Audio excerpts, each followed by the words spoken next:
Oliver Martinez was a man who had everything: wealth, power, influence, and a name that commanded respect in the corridors of business. But in his heart, he was empty. Women lined up for him, not because of who he was, but because of what he had. Gold diggers, opportunists, and pretenders. He had seen them all. One night, staring at the ceiling of his penthouse, Oliver whispered to himself, "If love can only see my wealth, then it isn't love at all."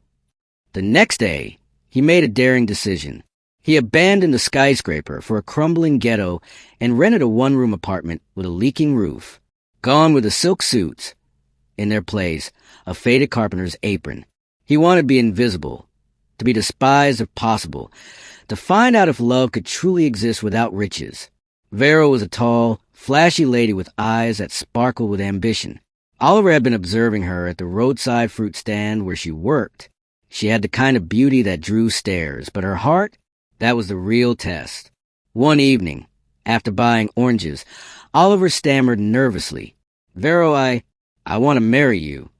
Vero burst into uncontrollable laughter, holding her stomach. "You? A broke carpenter? My dear, don't make me choke on my own spit." The laughter grew louder, drawing in a small crowd. "Ladies and gentlemen, hear this joke. A carpenter with one trouser wants to marry me. A beg. Tell him to go fix broken chairs before dreaming of a woman like me." Oliver stood silent, humiliated, but inside, he only whispered, "Strike one." Deborah was a hairstylist known for her quick tongue and sharp wit. She flirted often, but only with men who had cars and fat wallets. Oliver knew the outcome, but he tested her anyway. At her salon, he approached timidly, covered in sawdust. "Deborah, I've been watching you. I want you to be my wife." Her reaction was immediate. She pushed him away with a broom. "Are you mad? Look at you. Your slippers are crying for help. Your shirt looks like it wrestled with termites. And you think you can propose to me?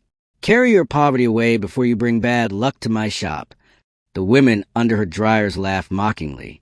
Deborah pointed at him, adding, "Even if you were the last man on earth, I'd rather marry hunger than you." Oliver's chest tightened, but he nodded. Strike two. Yuan was different, or so Oliver thought. She was quieter, gentler, and seemed less materialistic than the others. Maybe, just maybe, she would see beyond his disguise. At her tailoring shop, he approached again, this time with a little more hope. "Yuan, I have nothing. I am just a carpenter. But I want a woman who will grow with me. Will you marry me?" For a second, Yuan's expression softened. Oliver's heart quickened. Could this be it? But then, her smile turned to scorn. "You must be joking. Look at yourself. Struggling to pay rent, eating one meal a day, and you want to marry me? My friend, wake up from this nonsense dream before I use needle to sow sense into your head." She grabbed a broom and struck his arm lightly, but the humiliation was heavier than the blow. "You better go fix your life before looking for a wife. Don't ever bring such foolish talk here again." Oliver left slowly, his disguise heavier than gold. 3 women, 3 rejections, each one confirming what he already feared. Nobody would love a poor carpenter. That night, back in his tiny room, Oliver sat in the dark. The sound of rats scurrying across the floor filled the silence. His billionaire heart was crushed. For once, money couldn't save him, because money was hidden. He clenched his fists. Maybe true love is a myth, or maybe I must suffer a little longer to find it.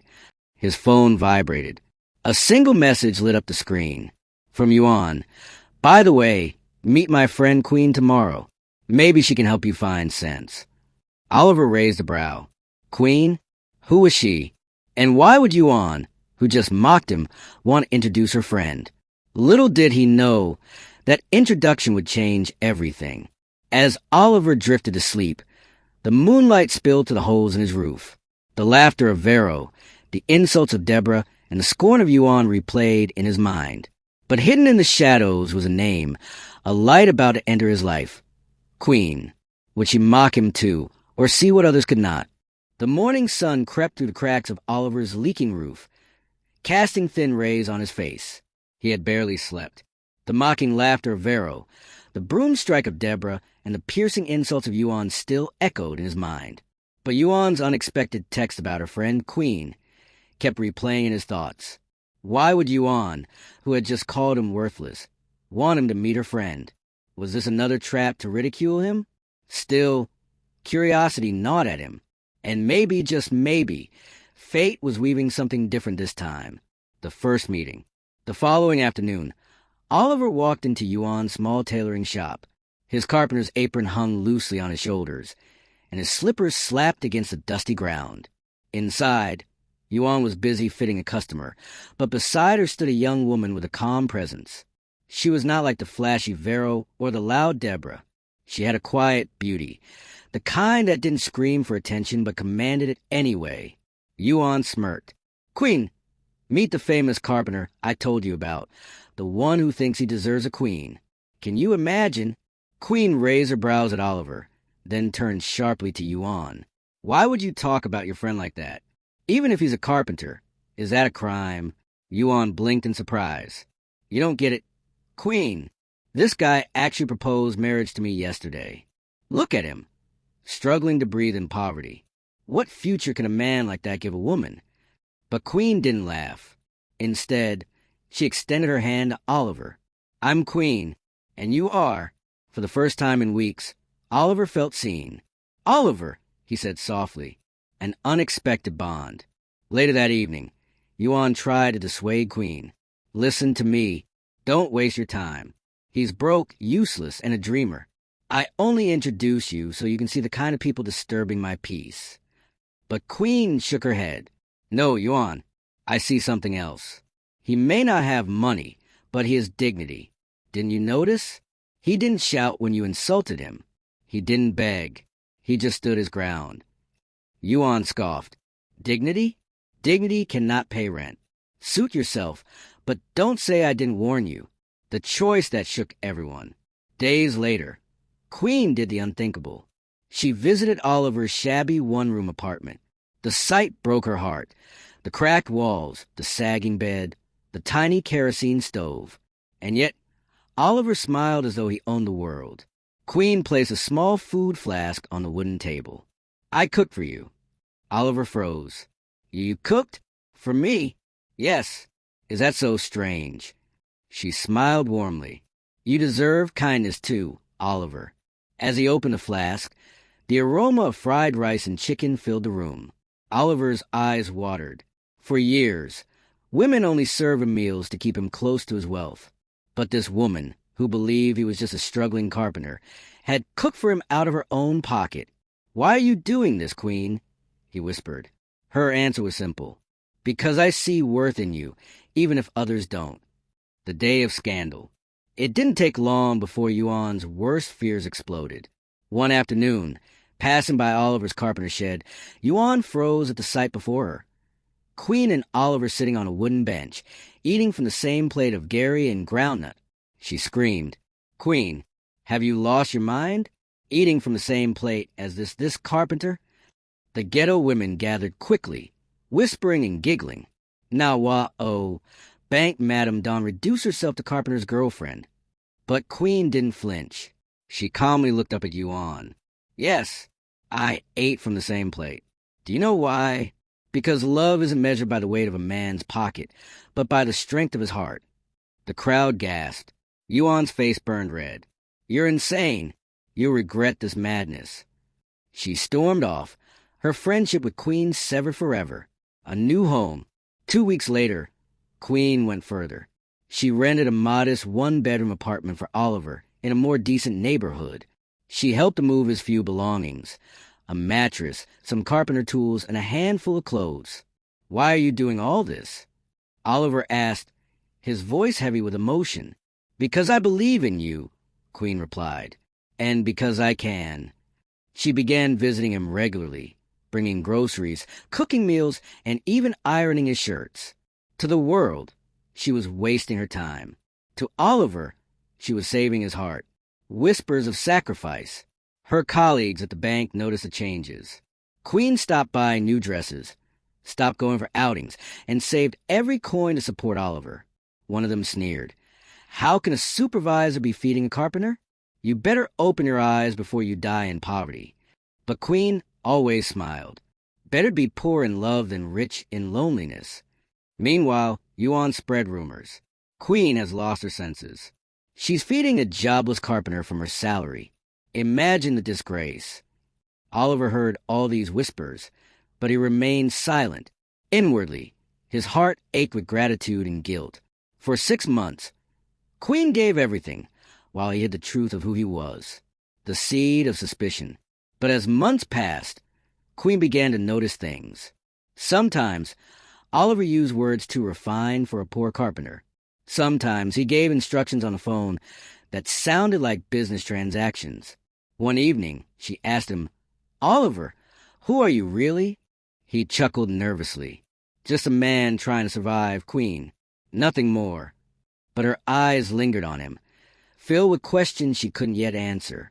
And so, their love blossomed against the world. Queen had chosen what no one else dared, standing with a man everyone despised. But in her sacrifice lay seeds of both greatness and betrayal. For how long could Oliver hide the truth? And when it came out, would Queen's love survive it? If you believe love is more than money, then wait to see how Queen sacrifices even more for Oliver, while the ghetto laughs at her. Don't forget to subscribe, like, and share to keep this story alive. The ghetto never forgets. Word spread quickly about Queen, the beautiful, educated bank supervisor, who had chosen to walk hand in hand with a poor carpenter. To the residents, it was a scandal. To Queen, it was a calling. 6 months had passed since she moved Oliver into a modest one-bedroom apartment. Though the walls were freshly painted and the roof no longer leaked, the neighbors still whispered, their voices dripping with mockery. Imagine, fine banker woman wasting herself on a carpenter. One woman laughed as she pounded yam. Another added, her eyes must be blind. That man will only drag her down. But Queen walked tall through the streets, groceries in hand, ignoring the chatter. She was determined. If love was real, it would endure the test of fire. Daily sacrifice. Queen's life changed dramatically. Her colleagues at the bank noticed she wore the same dresses more often. Her makeup was lighter, and her once flashy outings had stopped. "Queen," her friend Amara whispered during lunch break, "don't tell me it's true. Are you really dating Carpenter?" Queen smiled softly. "Yes, I am, and I'm proud of it." Amara gasped. "But why? You're beautiful, educated, and earning well. You could marry a doctor, a lawyer, even a politician. Why choose a man who cannot even afford your lifestyle?" Queen leaned forward, her voice firm. "Because I don't want a lifestyle, Amara. I want love. Money buys food, but love feeds a soul. And I found someone who makes my soul alive." Amara shook her head in disbelief. "You'll regret this." But Queen only smiled. Moments of laughter. Despite the world's scorn, Queen and Oliver created their own paradise. One rainy evening, the power went out. The sound of raindrops hitting the zinc roof filled the silence. Queen lit a small candle, placed it on the table, and sat beside Oliver. "Do you know," Oliver said with a mischievous grin, "that when it rains like this, carpenters get scared because every roof becomes their responsibility?" Queen laughed until her stomach hurt. "You're impossible, Oliver." He leaned closer. "No, I'm blessed, because in this little room, in this little life, I have something the rich cannot buy, your love." Her cheeks flushed, and for a moment, she forgot the mockery of the world outside. The breaking point with Yuan. But Yuan couldn't stay silent. She felt betrayed, abandoned by her friend for the same man she had rejected. One afternoon, Queen was helping Oliver sand a piece of wood in his carpenter's shed when Yuan stormed in. "Queen, enough is enough. I can't watch you destroy yourself. You're educated, working in a reputable bank, and yet here you are, covered in sawdust, sweating with Carpenter? Have you gone mad?" Queen wiped her hands calmly and faced her. "Yuan, I'm not mad. I'm in love." Yuan scoffed. "Love? This is disgrace. Don't you see how people laugh at you? Don't you care about your reputation?" "I care about my heart," Queen said firmly. "And Oliver has given me peace no one else could." Yuan's voice trembled with anger. Then we are no longer friends. I cannot associate with someone so blind. With that, she stormed out. The friendship was dead. Oliver turned to Queen, guilt heavy in his eyes. You lost your best friend because of me. Queen touched his hand gently. If she was truly my friend, she would have stood by me. Don't blame yourself. Ghetto gossip. The ghetto women didn't make it easy. Every time Queen walked past with Oliver, they whispered loud enough for her to hear. See, fine banker woman. From office desk to carpenter bench. She day waste her destiny, oh. One day, she go cry. Queen pretended not to hear, but inside, it stung. Still, she stood tall, knowing her sacrifices were building something deeper than money. The strain of sacrifice. But sacrifices came with pain. Queen's salary, once enough for her comfort, now stretched thin to cover Oliver's needs. She cut back on outings, stopped visiting salons, and learned to cook simple meals at home. Sometimes, she went to bed hungry just to make sure Oliver had enough to eat. She never complained, but her body began to show signs of stress. One night, Oliver found her sitting quietly, staring at the ceiling. "Queen, what's wrong?" he asked. She smiled weakly. Nothing, just tired. But he noticed the dark circles under her eyes, the weight she had lost, the silence that sometimes replaced her laughter. His heart ached. She is giving everything, and I am still hiding who I am. A glimpse of the truth. One evening, while Queen cooked in the kitchen, Oliver stepped outside to take a phone call. Yes, transfer the $20 million to the new account, and make sure the Dubai project continues as planned. I'll check the reports tomorrow. Queen overheard from the kitchen. Her hand froze on the ladle. $20 million? Dubai project? She peeked at him through the window, suspicion clouding her mind. What kind of carpenter talks about millions? When he returned inside, she asked softly, "Oliver, who are you talking to?" He forced a smile. Just a client needing furniture. Her eyes narrowed, but she said nothing. Deep inside, doubts began to grow. The crossroad. Later that night, Queen lay awake beside him. The world mocked her. Yuan abandoned her, and she had sacrificed everything for Oliver. But now, questions gnawed at her heart. Was he really who he claimed to be?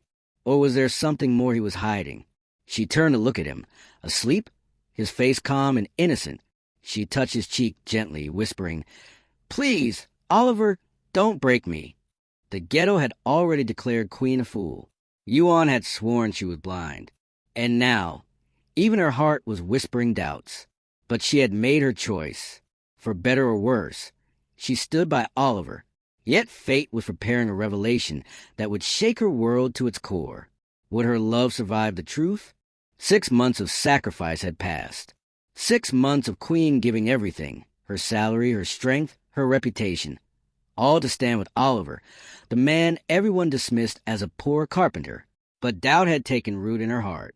She had overheard him giving instructions over the phone about $20 million and Dubai projects. What kind of carpenter dealt with such matters? Her love for Oliver was deep, but now it was laced with suspicion, the spark of truth. One Saturday morning, Queen decided to surprise Oliver. She bought his favorite fried plantain and beans from the corner woman and hurried to his apartment. But as she approached, she froze. Oliver's door was slightly ajar, and his voice floated out. "Yes, make sure the London account remains active. The shareholders must not suspect my absence. I'll return to the boardroom when the time is right." Queen's hands trembled. Her food flask slipped from her grip, spilling on the ground. Boardroom? Shareholders? London account? Her heart pounded. She pushed the door open. "Oliver, who are you really?" The unmasking. Oliver turned, shock flooding his face. For a long moment, silence filled the room. Queen's eyes searched his, desperate for answers. Finally, he sighed and sat down. "Queen, I'm sorry. I should have told you earlier. I am not just a carpenter. That was a disguise." Queen blinked rapidly, her chest tightening. "A disguise? What do you mean?" "I'm Oliver Martinez, the CEO of Martinez Group, a billionaire." The word struck her like a thunderbolt. She staggered backward, shaking her head. "No, No, this can't be. You, Oliver? A billionaire? Yes, he whispered. I came to the ghetto to find true love, to know if anyone could love me for who I am, not for my wealth. That's why I live like this. That's why I hid the truth. The wound of betrayal. Queen's face twisted in disbelief. So, all these months, I've been feeding a billionaire? Sacrificing my salary, starving myself, ruining my reputation, while you sat here, watching me suffer. Queen, no. Oliver stood quickly. I didn't want to deceive you. I just wanted to be sure. I needed to know your love was real. Her voice rose, trembling with rage. Real? You tested me like a laboratory rat. I gave you everything, Oliver. My heart, my pride, my friendships. I lost you on because of you. I endured mockery, humiliation, hunger. And all along, you were laughing inside, weren't you? Tears spilled down her cheeks. Do you know how painful it is to feed a man from your own pocket, only to find out he could buy the entire city if he wanted to? Oliver's eyes burned with guilt. He reached for her hand. Queen! I wasn't laughing. Every sacrifice you made touched me. It showed me the purity of your heart. That's why I love you. She yanked her hand away. Love? Don't use that word. Love is truth, Oliver. Love is honesty. And you gave me lies. The breaking point. Her voice cracked as she screamed. I thought I found a man who had nothing but gave me peace. Instead, I found a man who had everything but gave me lies. Oliver fell to his knees. Please, Queen, don't walk away. Don't throw us away. But Queen's face was stone. I won't be your charity case. I won't be your experiment. I'd rather star with dignity than feast on deceit. With trembling hands, she grabbed her bag and stormed out, slamming the door behind her. Shattered pieces. Oliver sat on the floor, tears streaming down his face. For years, he had thought money was the curse of love. But now he realized sometimes even the absence of money could destroy it. He whispered into the silence. Queen, please forgive me, please. But Queen was gone. Yuan returns. The news spread like wildfire in the ghetto. Queen had dumped the carpenter, who turned out to be a billionaire in disguise. People whispered, laughed, and shook their heads. But one person saw an opportunity. Yuan. She marched to Oliver's apartment, her face painted with fake sympathy. Oliver, I heard everything. I can't believe Queen treated you like that. After all your love and effort, she abandoned you? She doesn't deserve you. Oliver looked up at her, his face pale with grief. It's my fault, Yuan. I hurt her. Yuan's lips curled into a smile. No, she's foolish. She threw away a treasure. But I would never do that. I see your worth now, Oliver. And if you give me a chance, I'll love you the way she couldn't. She reached out to touch his hand, but Oliver pulled away. Still, Yuan's eyes gleamed. If Queen doesn't want him, then I will have him, and nothing will stop me. Queen was gone, her heart torn by betrayal. Oliver was broken, begging the heir for forgiveness. And Yuan, once the mocker, was now plotting her way into his arms. The stage was set for a dangerous game of love, betrayal, and seduction. Would Oliver hold on to his love for Queen, or fall into Yuan's trap? The city glittered with life, but Oliver's soul was wrapped in darkness. His billion-dollar empire was thriving. Contracts were flowing, and his name was splashed across magazines as the most eligible bachelor of the year. Yet, deep within him, he was empty. He thought of Queen every night. The way she laughed while eating roasted corn in his carpenter's shed, the way she scolded him when he wanted to give up, the way her small hands once held his calloused palms and whispered, I believe in you. Now she was gone. Across town, Queen buried herself in work. She had moved into a small one-room flat, refusing Oliver's calls and blocking every attempt he made to see her. At the bank, her colleagues whispered. Some pitied her, others mocked.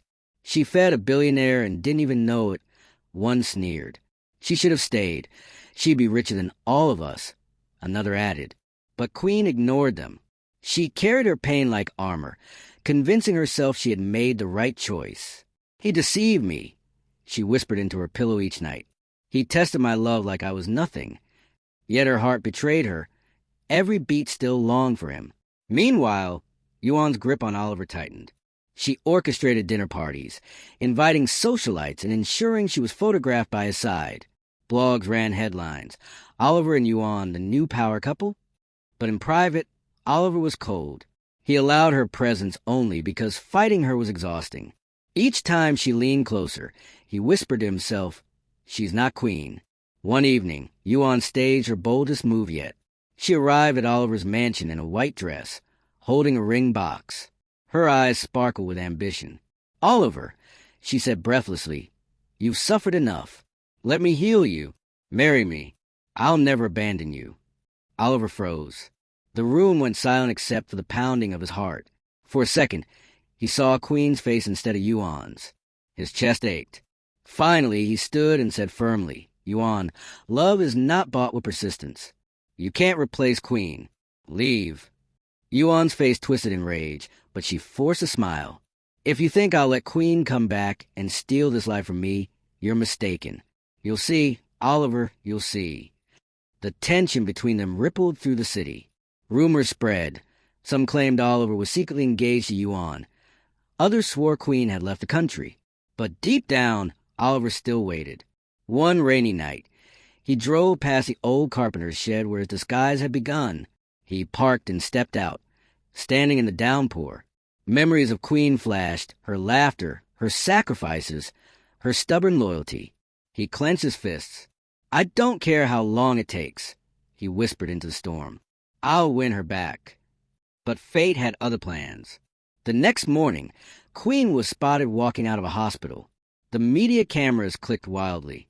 She had gone there for a bank client, but the gossip spun the story differently.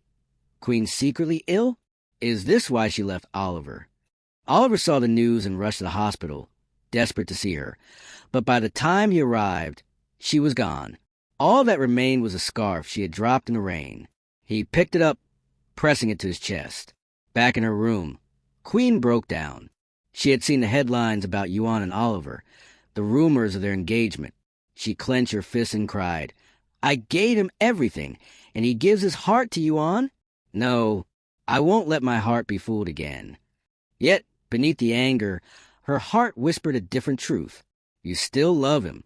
And so, the story closed with questions hanging in the air. Would Queen's anger ever soften? Would Oliver prove his love? Or would Yuan succeed in tearing them apart? Was this the end of Queen and Oliver? Or just the beginning of something greater? Only time would tell. End of part 1. And that's how part 1 of the story ends. With Queen walking away, Oliver fighting his demons, and Yuan tightening her schemes. But is this truly the end of their love story? Or just the beginning of something deeper? Did Yuan succeed? Did Queen ever come back? Your guess is as good as mine. Wait for part 2, and don't forget to like, share, and subscribe so you don't miss it.